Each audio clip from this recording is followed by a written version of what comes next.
men try to shoulder responsibility internally for a lot of things and keep that and carry that burden. But the truth is that this is one where this is a little bit of a lethal disease if we catch it late, and a curable disease if we catch it early. And you can't wait for symptoms. Symptoms from prostate cancer happen late. So this is a disease we have to screen for. We do more active surveillance for prostate cancer that's low grade, less aggressive than ever before. So we are not overtreating men.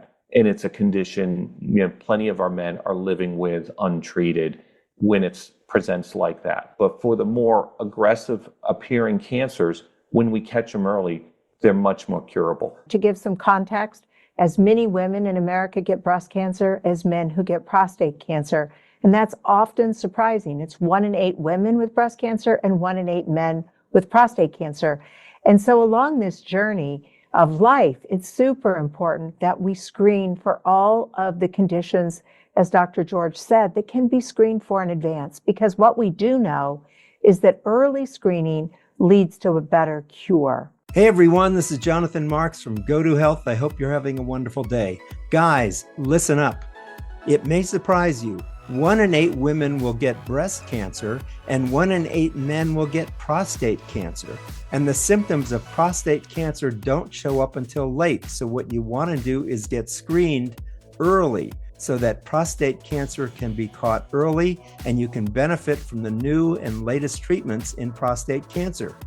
I know this is about very personal organs and it's not easy to deal with, but the fact is if you don't deal with it, it can shorten your life.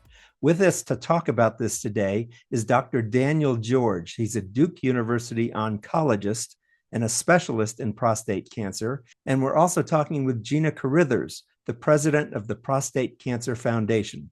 Both of them have very wise advice for all of us. And what we'll also learn about today is the importance of support for patients with prostate cancer. If a loved one of yours has prostate cancer, you'll learn how to be best support, how to be a second set of ears and eyes, and really encourage the man to get treated and deal with it.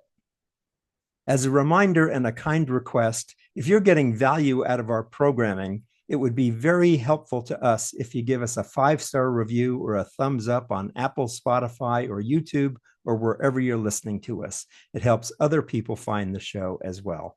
Again, thanks in advance. So welcome to the show, Dr. Daniel George and Gina Carithers. How are you each today? Great. Thanks for having us, Jonathan. Good. Terrific, Jonathan. Thank you. Good. So Dr. George, can you tell us about prostate cancer and which men are at the greatest risk of being affected? Yeah, Jonathan, the truth is that all men are at risk of developing prostate cancer over their lifetime, but there are some subgroups that are at greater risk of developing this than others. In particular, men who have a family history of prostate cancer, particularly a direct relative like a father or brother, are greater risk of developing prostate cancer. And if you've got multiple, it's even more. For men who identify as Black or African ancestry, they're also at greater risk of developing prostate cancer and a more aggressive form of prostate cancer on average. And then lastly, we recommend for all men a midlife PSA check. This is somewhere between age 45 and 50, a simple blood test that can be drawn in your primary care office for PSA, and it tells us a little bit about your risk. So if that midlife PSA is above 1.6, you're at a significantly higher risk of developing prostate cancer in your lifetime. So these are the 3 groups that we really focus on for high-risk prostate cancer, but really all men should be offered screening. Great. And Dr. George, how often should we get this screening? Just once, or is it every year? Well, that's a good question, Jonathan. It varies by the guidelines. I can tell you at Duke, our own guidelines that we use based on a number of data sets is to screen men every 2 years to kind of prevent some overscreening. But a lot of guidelines recommend every year, and that's absolutely fine too. I think the point is that it does need longitudinal screening. One test alone is not going to pick up all prostate cancer. It really needs to be checked probably between age 50 and 70 on a regular basis. Great. And Gina, what are some ways that caregivers can support their loved ones during their prostate cancer journey? Tell us about that. Yes, thanks, Jonathan. So I think in the early stages, like we're looking at the process of screening, and it's essential that men get screened. And through that screening process, it's a simple reminder to go and get their blood test when they either have their annual physical or at the time frame in which it's recommended by their primary care physician.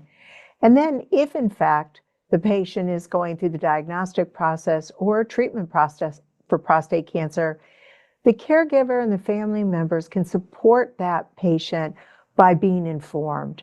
They can find resources that provide the support and information they need.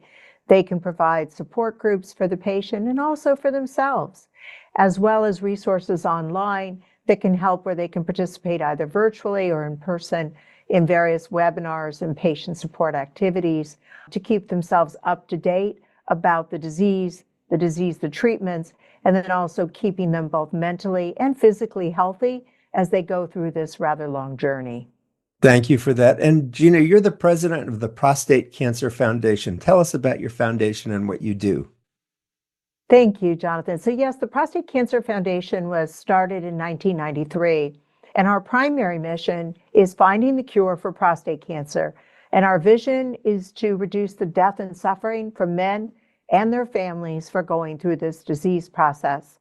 So we offer any level of education information, and our primary work is the funding of research in 28 countries around the globe in support of the physician scientists who are working to find new treatments and understand the mechanisms that have these treatments work, or understanding the role of exercise and diet and nutrition in either the prevention or in helping men move through this disease process. So the Prostate Cancer Foundation at pcf.org provides numerous resources for patients, but also information on the research that we funded over the past 32 years. Great. Thanks for sharing with that. Dr. George, how is prostate cancer treatment evolving? Yeah, Jonathan, I don't think the public is fully aware just how much progress we've made, both in the diagnostics of prostate cancer early on to really fine-tune how to treat patients without over-treating patients, to patients with advanced disease. And this is prostate cancer that's spread outside the prostate, typically to bones or lymph nodes or other areas. And these are men that just 10 years ago had a pretty, scary prognosis. Average survivals were about 2 or 3 years. And that's changed a lot over this last 10 years with development of combination therapies, hormonal therapies in combination or chemotherapies, or even now some targeted approaches. We're seeing the average survival 7 to 10 years. And that's not the bottom. There's patients that live longer than that. So there's real hope out there for patients now, even with the worst stages of prostate cancer. And that's important for people to know. People should feel hope. They should feel empowered to understand this disease and to fight it. We've got things to fight this with, and they need support. That's where the caregiver story is so important. And for all of this, we can't go over all the details, but we have a website now for patients to look into, to really understand these treatments written for patients. It's called advancedpctreatment.com. And I'd encourage patients to check that out as another resource to really understand what their options are for treatment of advanced prostate cancer. My dad had prostate cancer, and it was a very slow growing case. Is that true of all prostate cancers, or are there different types of prostate cancer? Yeah, Jonathan, this is a really important point. So there's a huge spectrum of prostate cancer, from disease that is very slow growing, that might not ever become life-threatening or could become life-threatening over a couple of decades, to disease that can rapidly spread and can be lethal still today in just a couple of years. So there is a wide spectrum. And what's important is, as having a family history of one sort of course of prostate cancer doesn't mean you'd get the same course. The family history carries the risk of prostate cancer, but after that, these paces of disease and patterns of disease, vary across family members. So you can't count on, gee, my dad lived a long time, so I'll live a long time. Right. Thank you for that. Gina, what kind of resources are available to help patients and caregivers, and how, really crucial are caregivers to cancer patients?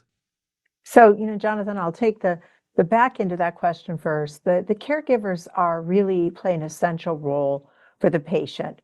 They can be the sounding board. They are the person who can hear the conversations with the healthcare providers and have better recall in many cases for the impact of the patient. They are there to support the patient in the treatment decision processes and also in the communication that patient may want with other friends and colleagues. There are support groups for both patients and caregivers, some together and some separate. And those can be especially helpful when there's needed to be, a time to talk about it with patients with other patients and caregivers with other caregivers. And there's the website advancedpctreatment.com. And that website provides a tremendous amount of information to support the patient and the caregivers through decision making and understanding of this disease when it's in the advanced stages.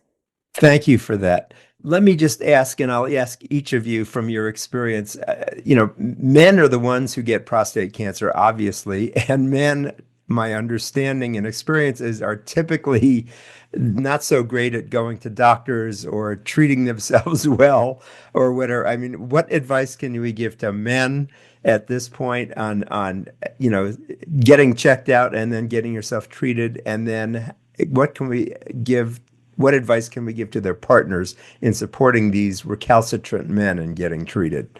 Maybe I can start, Gina, and then I'll let you pick up. So, Jonathan, the truth is that, I think men try to shoulder responsibility internally for a lot of things and keep that and carry that burden. But the truth is that this is one where this is a little bit of a lethal disease if we catch it late, and a curable disease if we catch it early. And you can't wait for symptoms. Symptoms from prostate cancer happen late. So this is a disease we have to screen for. Heart disease, diabetes, cancer, these are treatable, preventable, conditions that if caught early, we can really control. And you can be the provider you want to be for a long term if you take care of yourself. So it's really a responsibility thing.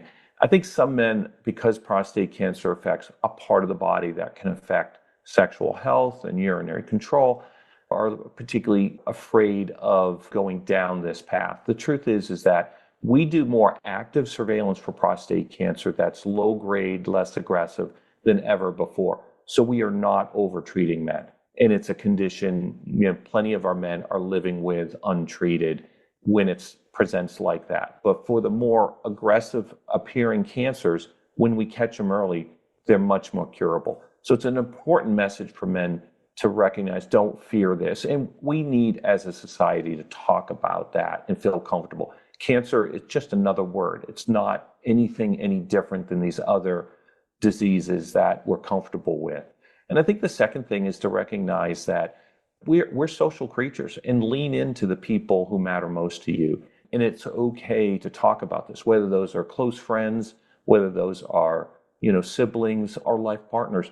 These are the relationships that we trust most. And these are the people you need to involve in your healthcare early on. So please, if you've got concerns or symptoms, or if they're recommending this, please be open to seeing a doctor regularly. It's the most important thing you can do for your future. Good. Thank you. Gina, give me some feedback there. I'll let you have the last words here. Okay. Thank you, Jonathan. I think, one of the key things is that our health is continuous, right? How we eat, exercise, our mental well-being, the community in which we support each other through life. It has its challenges. And to give some context, as many women in America get breast cancer as men who get prostate cancer. And that's often surprising. It's 1 in 8 women with breast cancer and 1 in 8 men with prostate cancer. And so along this journey of life, it's super important that we screen for all of the conditions as Dr. George said, that can be screened for in advance, because what we do know is that early screening leads to a better cure if one were to be diagnosed with prostate cancer. And so along the journey, it's wonderful to have people to share our lives with, to encourage us to exercise, to eat well, and to stay healthy overall. And finally, I would leave us with the idea that a resource at the advancedpctreatment.com, advancedpctreatment.com is a very helpful website for those men and their caregivers who are on the journey of advanced prostate cancer. Good.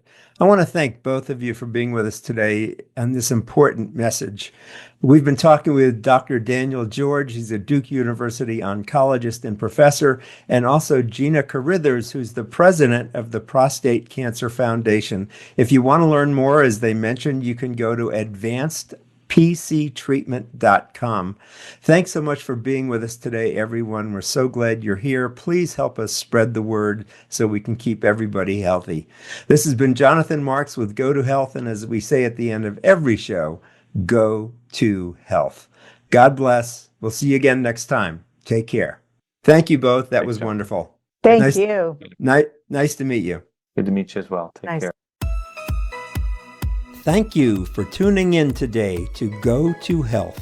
You are one of almost 10,000 people per day who enjoy the evidence-based health information offered by our guest health experts. You can watch us on our website and YouTube and listen to us on 8 podcast networks. Be sure to join Jonathan Marx in our upcoming shows each week.